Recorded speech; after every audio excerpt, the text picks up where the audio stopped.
Estamos de volta com preliminar a imagem do futebol aqui na tela da Bandeirantes. Conosco, Paulo Roberto Falcão, José Aldo Pinheiro e Chico Garcia.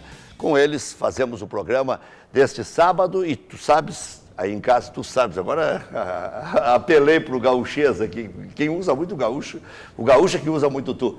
Todos os sábados, 11 da manhã, temos um encontro marcado. Falcão, então, existe a possibilidade de treinar já agora? Agora, nesse período? Não, agora não. Em janeiro? Não, acho que o meu objetivo, sim, seria pegar um time em janeiro, para montar um... Desde o início, né? Porque eu acho que é fundamental esse momento. O momento da pré-temporada, ele é, assim, o momento que você está mais junto e você tem o perfil de cada jogador. Porque é fundamental você conhecer como é que esse jogador reage. E aí tem que fazer um trabalho diferente, mas saber como é que o jogador reage diante da vitória, como é que o meu lateral direito, que se é que ele apoia bem, mas e na hora de defender, como é que ele faz, se é que tem algum problema que cria nele, no emocional dele, tem que ter um grupo para que você possa usar. Tem jogadores que crescem nas adversidades, né? Tem outros que caem. Você tem que ter um perfil emocional do teu time. Né? E isso tem que ser feito quando? Quando tem tempo. Tu tem alguma mágoa do Inter? Não, do Inter não. Eu não acho que mágoa é uma coisa muito pesada, né? Mas foi todo mundo isso, sabe o que aconteceu e não dá para ficar falando tudo, mas enfim. Qual é a tua relação com o Vitório Pífero? Boa. Vitório com o Marcelo, boa. Ou seja, qualquer um que ganhar, então, né, tem uma relação não boa. Sei, não, mas acho que ele só definiu quem vai ser o treinador, todo mundo está falando. Já definiu? Acho que sim. Pelo menos eu que tenho lido de vocês aí. Não te arrepende de ter? Eu acho que não. Né, que a gente está falando muito do Tite e tal, acho que o Falcão está dizendo isso, mas não está nada definido ainda. O Nobrinho... Eu posso fazer essa enquete, Tite ou Falcão. o Nobrinho e eu fomos à casa do Falcão um sábado pela manhã, quando ele anunciou o fim de carreira, para fazer uma entrevista para a rádio que eu trabalhava e para o jornal da época, o Nobrinho e eu pela rádio. E aí, perguntado para o Falcão se ele se arrependia de alguma coisa, ele falou assim: talvez não devesse ter voltado para o Brasil e tal, porque na época ele acabou encerrando a carreira e o final de carreira, às vezes, no São Paulo, como reserva do Bernardo. Então, a pergunta que eu te faço é: tu te arrepende de ter em rede nacional feito uma série de críticas ao Inter, que é o clube do teu coração, que é o clube pelo qual tu tem paixão, foi o maior clube da tua vida, na tua carreira, enfim, e que até hoje tu é um torcedor? Não fiz ao Inter. A minha crítica foi pontual. Né? Não foi nem o Bernardo. Na época de São Paulo, eu tinha respondido de São Paulo. São Paulo, eu tinha tido um problema com o Roma, eu tinha operado o joelho, o Roma quis baixar o meu contrato, disse que não, houve uma discussão judicial e aí eu acabei, o Roma ganhou 2-1, depois se descobriu como é que foi a vitória, porque na época se julgava, vou ficar uma hora explicando isso, mas enfim, na época tinha o teu advogado do Roma e esse aqui decidia, dava sempre 2-1, então foi um escândalo na época, o jeito que eu pedi, porque eu fiz o exame que tinha que fazer, meu médico que eu operei foi um médico americano, disse que eu estava apto para jogar, e tentou se criar uma situação que eu não podia jogar mais. Aí houve uma rescisão do contrato. Estava condenado. Por inadimplência contratual. Aí eu queria jogar a Copa de Decisão e vim para o Brasil, para São Paulo, e o Corinthians, os dois estavam interessados. E eu só tinha uma situação que eu colocava para o Colombo, que era meu advogado. Eu não quero que o clube me pague. Eu conheço os cornetinhas, né? Eu conheço, né? O Chico vai lá jogar mal, também ganhou salário. Não. Eu quero pagar o meu salário com as publicidades. Eu só quero ganhar o bicho. Por isso, naquela época, se pensa isso hoje. Todo mundo ganhar. Naquela época. 30 anos. Eu quero ganhar os prêmios, evidentemente. E aí foi o único time que montou um pool de empresas, foi o São Paulo. O Corinthians tentou e não conseguiu. Então eu vim com o meu objetivo de ficar aqui aquele final e depois voltar para a Europa. Jogar a Copa e voltar para a Europa. Pegou a geração dos menudos. Aí eu tive dificuldade na seleção, acabei não jogando. Aí fomos campeão paulista. Eu entrei nas finais lá, inclusive, no quadrangular final. E aí o meu objetivo era voltar. E tive um convite do Napoli, feito pelo Maradona, e aí acertamos o contrato com o Napoli, e eu digo assim, olha, vocês podem ter dúvida se eu estou bem do joelho ou não. Eu quero fazer um contrato então, para dar tranquilidade para vocês por jogo. Se eu jogar, vocês me pagam. Se eu jogar, vocês não me pagam. Eles ótimo, já fizemos um contrato. Só que aí o Napoli estava com uma discussão judicial, ir para B ou não ir para A, aqueles escândalos que dava. Só que o Napoli provou a sua inocência e chegou para eles, para a federação, meu segundo estrangeiro é o Falcão. Os caras não, já passou a data. Aí fez uma pressão, Juventus de Roma, para não deixar me inscrever. E o Napoli foi campeão italiano aquele ano só com o estrangeiro. Quer dizer, eu estaria... Teria sido campeão também pelo Napoli. E aí teve outra possibilidade para o Neuchâtel Samax também, que na época o Stirling falou comigo que era o treinador, mas aí no fim não deu e eu acabei parando de jogar. Qual era a outra pergunta? Não, a colocação que eu fiz, tu te arrependia. Do Internacional. Do Internacional, porque não. tu me disse que se arrependia de ter vindo para o Brasil, que se pudesse refazer a tua história, não teria voltado. Não, é que eu me lembrei de uma situação que talvez eu saí do meio do jogo, eu estava saí do meio do jogo e aí o São Paulo empatou, estava perdendo, e eu vi alguém falar na rádio, eu estava me trocando porque eu tinha que fazer uma viagem para Fortaleza, e aí alguém da rádio disse o seguinte: agora eu quero ver o Falcão ficar no banco, tal, porque não sei o quê. Eu achei tão amargo aquilo, tão revoltante o fato de... Não tinha nem problema de ficar no banco, acabei ficando depois, que foi uma das coisas mais maravilhosas que eu senti da torcida do São Paulo. Eu indo caminhando para o banco, social inteira levantou e aplaudiu, coisa que eu nunca tinha visto. Isso para mim é mais importante que qualquer coisa, tá? E aí, mas eu notei assim o amargor. Quero botar no banco, isso é uma coisa... Maldoso. Tu pode dizer a mesma coisa, tem todo jeito de dizer como tu quiser. Pequena, entendi. Então, acho que foi naquele período que eu devo ter dito isso. Mas eu acho que as coisas... Não, foi um sábado de manhã na tua casa ali da Tristeza, da Assunção. Nós fomos lá te visitar, mas aí o que eu linkei era aquele fato com a tua fala pública em rede para todo o Brasil. Você disse um negócio interessante que é bom voltar. Eu não critiquei o Internacional, né? Eu não fui tratado como eu acho que eu deveria ser tratado. Não estou falando como ex-atleta, hein? As pessoas confundem, né? Não, o Paulo Roberto Falcão, como ex-atleta, ídolo, como não poderia ter sido tratado. Não, eu não quero, esqueçam o ídolo. Eu quero que analise o treinador. E eu acho que o treinador foi maltratado, o treinador, tá? Porque nós saímos com 4 pontos atrás do G4, 4. E não tinha Oscar, não tinha Juan, não tinha Tinga, não tinha Andrezinho, que tinha quebrado a perna no Grenal, e não tinha nenhum reforço. 4 pontos atrás do Palmeiras. Tá? Olha, é de pensar isso. É evidente que não foi fato futebolístico. Então eu não posso, quando em rede nacional, quando me perguntava o que houve, os caras estão no Rio São Paulo, acompanham um pouco só pela internet, a internet aceita tudo, como vocês sabem, eu tenho que pelo menos alguém me defender. O problema não foi capacidade. O problema foi qualquer outra coisa que não fosse capacidade. E aí tu fizesse só para tu colocasse bem. Eu nunca vou falar mal do presidente do Bahia e nem do seu diretor. E fui demitido lá também, 6 meses depois, numa situação diferente, é evidente. Por quê? Porque é diferente a maneira que você tem que ser tratado. Não como ex-atleta. Não quero ser tratado como ex-atleta, porque eu tinha que ficar assim, não tinha que mandar embora nunca, né? Pelo que eu fiz como jogador, nunca. Mas, enfim, afinal de contas, eu saí daqui e tive o maior prazer de levar o nome de Porto Alegre, não só o Internacional de Porto Alegre, para a Europa, né?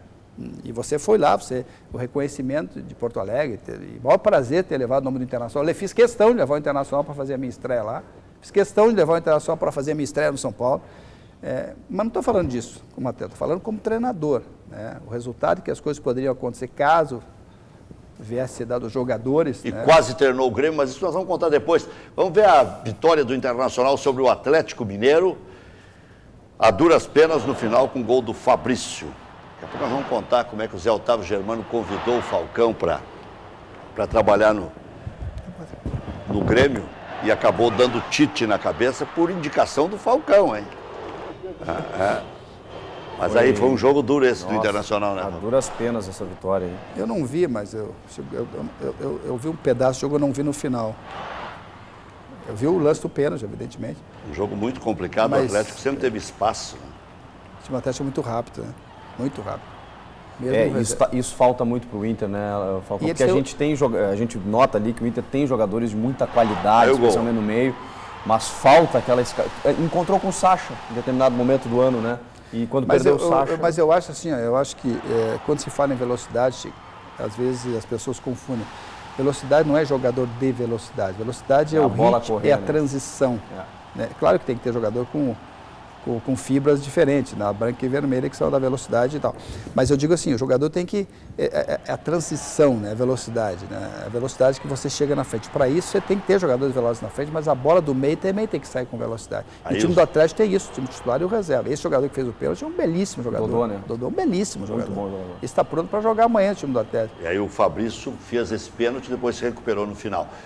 Agora, Falcão, será ainda um Internacional já quase pronto para 2015 ou você acha que tem que mudar muito? Essa é uma pergunta difícil para me te responder. Porque tem Sacha, tem Nilmar se preparando. Sei lá, eu não sei como é que vai ganhar a eleição, quem vai ser treinador aí. Cada treinador tem as suas ideias, não sei o que vai acontecer. Mas Libertadores é Eu acho mais tranquila hoje, entendeu? Porque de 4 classificam 2 e você foge.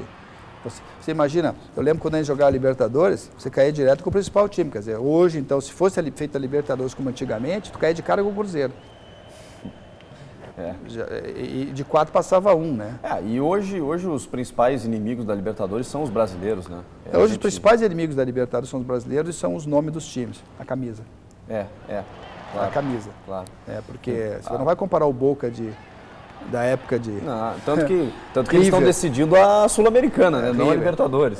Mas é claro que é difícil, não é fácil, é difícil, mas é menos difícil.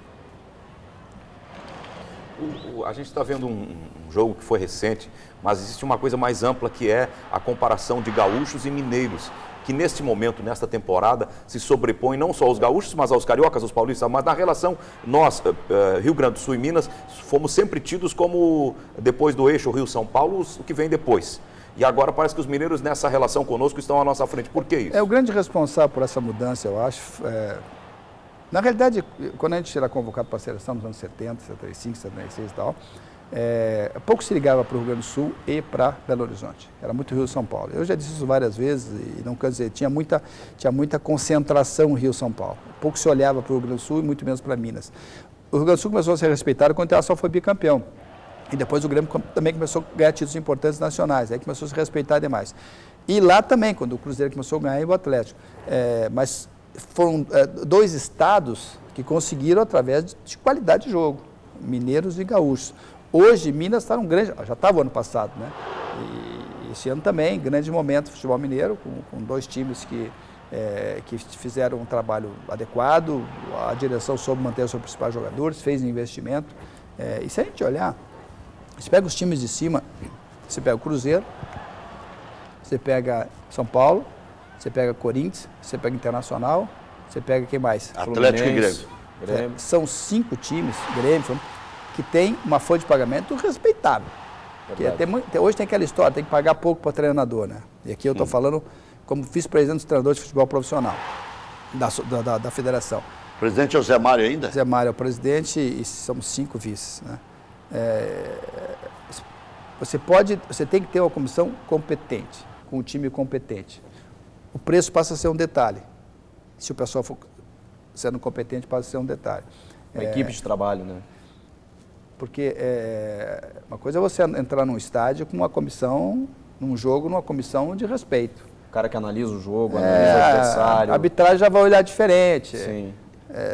Então é custo diretamente proporcional. Né? Eu acho que o futebol... Vamos ver o Grêmio enquanto isso, pode falando. Eu estou dizendo assim que eu acho que às vezes você tem que fazer um investimento na frente. E isso tem sido o erro de muitos times que estão caindo. Fico preocupado, eu ganho 10, eu posso gastar 10. Às vezes você tem que investir um pouco mais para ter o retorno lá na frente. Isso não tem acontecido. Nós temos os 2 melhores estádios, ou estamos com 2, os grandes estádios brasileiros do legado da Copa. Mas Minas tem os 2 melhores centros de treinamentos de equipes, que são Toca da Raposa 2 e também a Cidade do Galo. É mera coincidência? Já era uma maravilha. Sim, já era bom. É mera coincidência que eles estejam um pouco à frente de nós, ou tem a ver com isso? Não, também. Tanto é que o time do Atlético Reserva tem vários jogadores. Por exemplo, o zagueiro, acho que é Thiago, até saiu do Juventude. Do Caxias. Do Caxias. E saiu do Júnior do Inter. Eu estava lá eu tive lá, eu admiro meu amigo de anos, jogamos junto na seleção, o Levi, eu conversando com ele na noite anterior do jogo. E ele me dizia isso, nós temos lá uma categoria de base muito boa. E eles utilizam isso, está botando esses garotos para jogar. O Dodô, esse aí está pronto para jogar imediatamente. Claro. Né? Porque está jogando, está sendo colocado, mas tem qualidade, ele é abusado, aqui nós falávamos antes. Então eu acho que eles estão na frente nesse aspecto. Porque de estrutura. Exato. Porque o Fernandão fez uma crítica que aqui estava se fazendo um puxadinho, né? Nós estamos vendo o jogo do Grêmio, mas esse assunto me parece relevante da questão das estruturas e treinamento. Eu acho que sim, mas você tem que saber trabalhar lá embaixo para ter reflexo lá no time de cima. Sabe? Tem que ter bons profissionais embaixo que não estejam só buscando títulos, mas estejam buscando jogadores para colocar no time de cima. O Grêmio aí tem um jogador, por exemplo, que é o volante, o Wallace, que é um jogador que vem de baixo. Já tem proposta de 6 milhões de euros para sair. Agora, o que joga é esse Paulo Guerreiro, né, Falcão? Não sei se ele é impressionante. Ele joga sozinho na frente. Quando ele joga, o Corinthians é outro time. Impressionante. E ele tem uma proteção, né? Ele segura bem, ele tem qualidade de arremate. E se valoriza, né? Porque e está no momento, o gol contra o Corinthians foi impressionante. Só que ele errou em bola e fez o gol. Esse é o momento dele. Ele tá ganhando um caminhão no dinheiro do Corinthians e vai ganhar mais ainda. Olha essa jogada. Essa jogada é inacreditável. Mas é a proporcionalidade que o Falcão falava, né, Chico? Um cara desse, ele se paga, né? O repertório dele é incrível. Agora, sobre o Grêmio e Corinthians também, a gente sabe que o Filipão, depois do jogo, reclamou muito da arbitragem, né? E já tinha reclamado do quarto árbitro. E não pediram desculpas depois, né? Corneteou a CBF. Você que trabalhou nessa parte de arbitragem. Eu fiquei impressionado com o Bandeira. O que o Bandeira levantou? Aí o Bandeira que... Tu não levantou tudo. Eu ainda estou tentando impedimento ele não podia ter dado.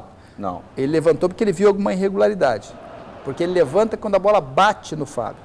Que achou que era fora da área, senão ele não ia levantar. Deixa eu te explicar, tentar te explicar, né? Porque eu estou tentando entender o que o Guilherme Dias Camilo marcou. A gente vai mostrar o lance em seguida, aí está aí o lance. Ele está na linha do impedimento, tá? Que é a função primordial dele. E ele está olhando o penúltimo defensor. Quando o Ramiro alça a bola para a área, ele tem que olhar, ele tem que bater a foto do impedimento. Quando ele vê que a bola para no meio do caminho e ele olha o Fábio Santos pulando com o braço aberto, ele não viu onde a bola bateu e acho que no instinto levantou a bandeira. Como se fosse pênalti. Eu acho que ele estava olhando para o penúltimo defensor, porque ele tem que marcar realmente o impedimento. Quando ele viu que a bola bateu, mas aí que tá, ele não viu nem se foi dentro da área. Porque se ele vê o pênalti, ele tem que correr para a linha de fundo. Ele marca uma falta. E depois, tanto que a gente nota nas imagens aproximadas, depois uma indecisão dele. E o Fábio, muito experiente, chega e diz, não, professor, bateu na minha cabeça. E o juiz, o Ricardo Marques Ribeiro, nota essa indecisão do assistente. Que o assistente meio que, puxa, será que eu marquei algo errado? E aí o juiz chama para ele a responsabilidade. Ou seja, o Fábio Santos acho que foi isso. Anulou o pênalti do Grêmio. Não, mas com experiência, né? Foi lá e consertou. E o pior é que ele estava falando a verdade. Mas o pior, hoje, como tem 175 câmeras, mesmo que não tivesse, tem que falar sempre a verdade. Mas com 175 câmeras, o cara te desmente em seguida. Já voltamos.